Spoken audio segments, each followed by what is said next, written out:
আসসালামু আলাইকুম ওয়া রাহমাতুল্লাহি ওয়া বারাকাতুহু। আজকে 12ই ডিসেম্বর শুক্রবার, জুমার দিন। জুমার মূল বয়ানের সাথে প্রাসঙ্গিক একটা আলোচনা করা হবে। সেই বিষয়টি এখন জুমার আগে আমি আলোচনা সংক্ষিপ্তভাবে করছি। আপনারা জানেন যে গতকালকে সারা বাংলাদেশের মানুষের দৃষ্টি বা ফোকাস ছিল রাজশাহীর তানোরে সেই ছোট্ট 2 বছরের শিশু সাজিদের দিকে।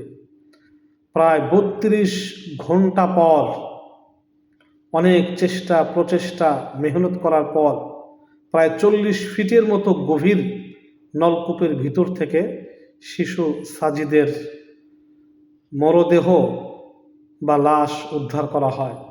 সারা দেশবাসী ভারাক্রান্ত এবং দুঃখ বেদনায় জর্জরিত এই বিষয়টা, এই দৃশ্য দেখে। আজকে এই বিষয়ে আমরা একটু আলোচনা শুনব। যদি শিশু জন্মের আগে মানুষ কেউ জানে না তার শিশুর আয়ু কত হবে বা কবে কোথায় মৃত্যুবরণ করবে, কেউ জানে না।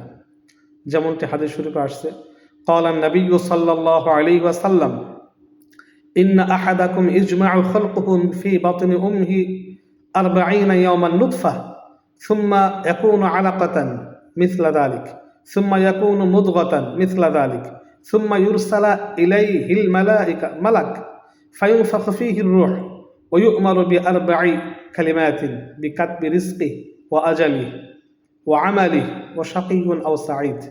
মহানবী সাল্লাল্লাহু আলাইহি ওয়াসাল্লাম ইরশাদ করেন, যখন তোমাদের কোনো সন্তান তার মায়ের পেটের মধ্যে থাকে, 40 দিন পর্যন্ত সেটা নুতফা অর্থাৎ এই শুক্রবিন্দুতে রূপান্তরিত থাকে।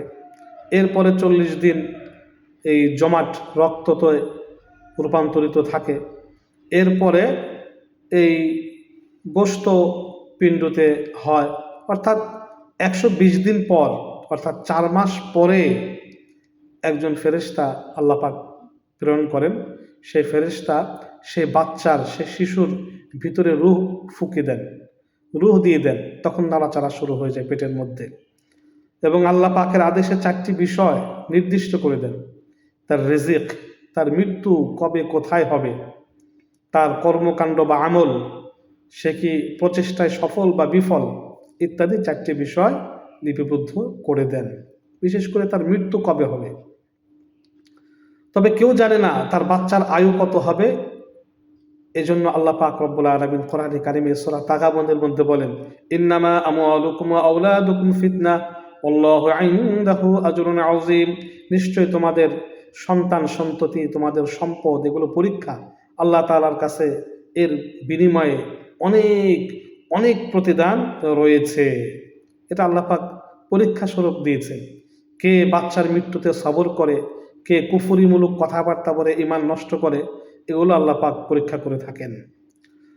মহানবী সাল্লাল্লাহু আলাইহি ওয়াসাল্লাম আরো বলেন, মা মিন ইমরিইন মুসলিমিন ইয়ামুতু লাহু সালাসাতুন আও ইসনানি আও ওয়াহিদুন মিনাল ওয়ালাদ লাম ইয়াবলুগুল হিনসা ফাতামাসসাহুন নার ইল্লা তাহিল্লাতাল কাসাম আও হিজাবুম মিনান নার ওয়া দাখালাল জান্নাহ। মহানবী সাল্লাল্লাহু আলাইহি ওয়াসাল্লাম বলেন, কারো শিশু বাচ্চা মৃত্যুবরণ করলে যদি 3টা বা 2টা বা 1টা, সে যদি ধৈর্য ধারণ করে, সে যদি সবর করে এবং ঈমান বিধ্বংসী কোনো কথাবার্তা না বলে, সেই ছোট বাচ্চা 3টা হোক, 2টা হোক, 1টা হোক, তাহলে ওই শিশু বাচ্চা তার জন্য জাহান্নাম থেকে বাঁচার ঢাল হবে, প্রতিবন্ধক হবে। জাহান্নামের আগুন থেকে তাকে রক্ষা করবে এবং আল্লাহ পাক এই বাচ্চার বিনিময়ে তাকে জান্নাতে প্রবেশ করাবেন। সুবহানাল্লাহ। অন্য হাদিসে আসছে, قال النبي صلى الله عليه وسلم إذا مات ولد العبد قال الله لملائكته قبضتم ولد عبدي فيقولون نعم فيقول قبضتم ثمرة فؤادي فيقولون نعم فيقول ماذا قال عبدي فيقولون حمدك واسترجع فيقول الله تعالى ابنوا لعبدي بيتا في الجنة وسموه بيت الحمد। মহানবী সাল্লাল্লাহু আলাইহি ওয়াসাল্লাম বলেন, যখন কারো ছোট বাচ্চা মারা যায়, নাবালিগ বাচ্চা, শিশু যখন মারা যায়, তার রূহটা যখন আল্লাহ পাকের কাছে নিয়ে যায়, আল্লাহ পাক বলেন, তোমরা আমার বান্দার বাচ্চার জান কবজ করে নিয়ে আসছো? তারা বলল, হ্যাঁ আল্লাহ পাক, আপনার বান্দার জান, আপনার বান্দার বাচ্চার, নাবালিগ বাচ্চার জান কবজ করে নিয়ে আসছি। আল্লাহ পাক বলেন, তোমরা আমার বান্দার কলিজার টুকরা রূহ কবজ করে নিয়ে আসছো? তারা বলে, হ্যাঁ আল্লাহ, আমরা নিয়ে আসছি। আল্লাহ পাক জিজ্ঞেস করেন, তখন আমার বান্দা কি বলেছে? ফেরেশতারা বলে, আল্লাহ, তখন আপনার বান্দা আপনার প্রশংসা করেছে এবং বলেছে, ইন্না লিল্লাহি ওয়া ইন্না ইলাইহি রাজিউন, আল্লাহর মাল আল্লাহ নিয়ে গেছে, আল্লাহর প্রশংসা, আল্লাহ আপনার প্রশংসা করেছেন।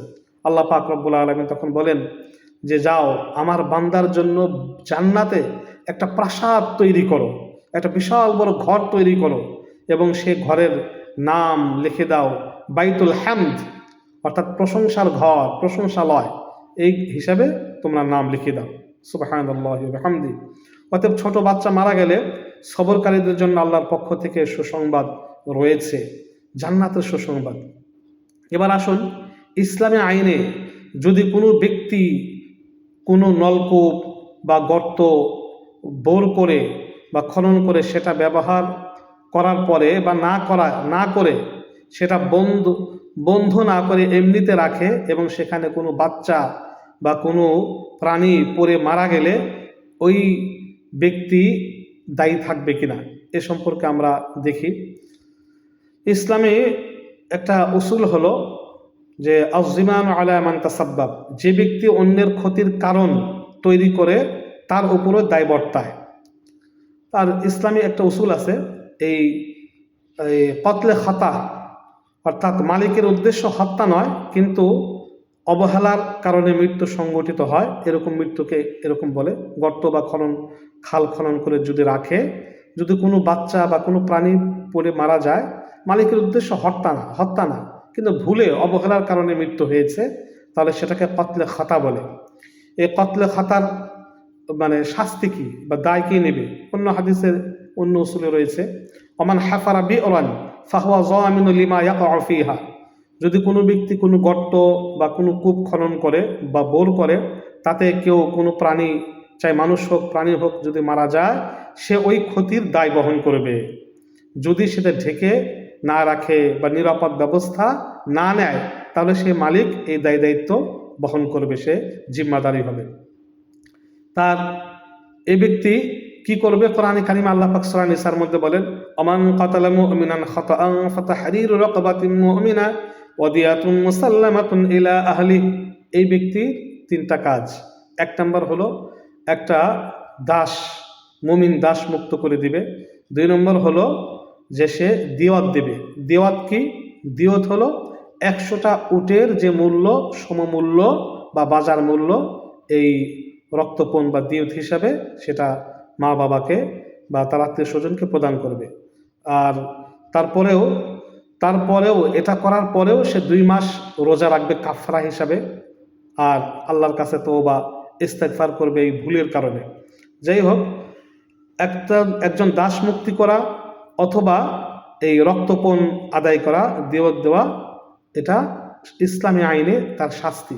অবশ্য যদি গর্তের মালিক প্রমাণ করতে পারে গর্ত নিরাপদভাবে ঢেকে রাখা হয়েছিল, প্রবেশ নিষিদ্ধ ছিল, সাইনবোর্ড বা ব্যানার বা ব্যারিকেড ছিল, বা মৃত্যুর কারণ মালিকের অবহেলা নয়, তাহলে তার উপর কোনো শাস্তি হবে না। আর মালিক যদি না জানে বা তার নিয়ন্ত্রণে না থাকে, তাহলে যারা নলকূপ বা গর্ত তৈরি করেছে, শাস্তি তাদের উপরে বর্তাবে।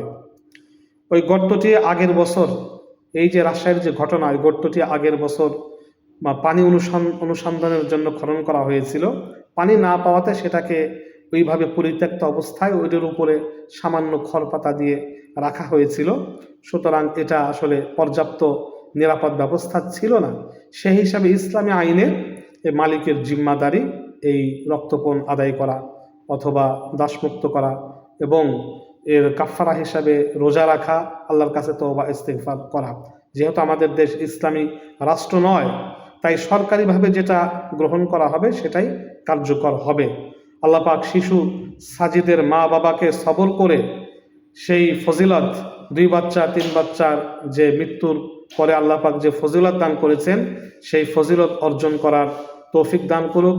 এ ব্যাপারে আমাদের সচেতন থাকতে হবে, আমাদের মানুষকে সচেতন রাখতে হবে। আল্লাহ পাক যেন মানুষকে এই ধরনের আবার ভুলের মধ্যে যাতে মানুষ না পড়ে, এদিকে আমরা অবশ্যই সচেতন থাকব। আল্লাহ পাক আমাদের সবাইকে এর উপরে আমল করার এবং এটা প্রচার প্রসার করার, একই ভুল যাতে 2বার না হয়, এ ব্যাপারে আমাদেরকে তৌফিক দান করুক। আমিন।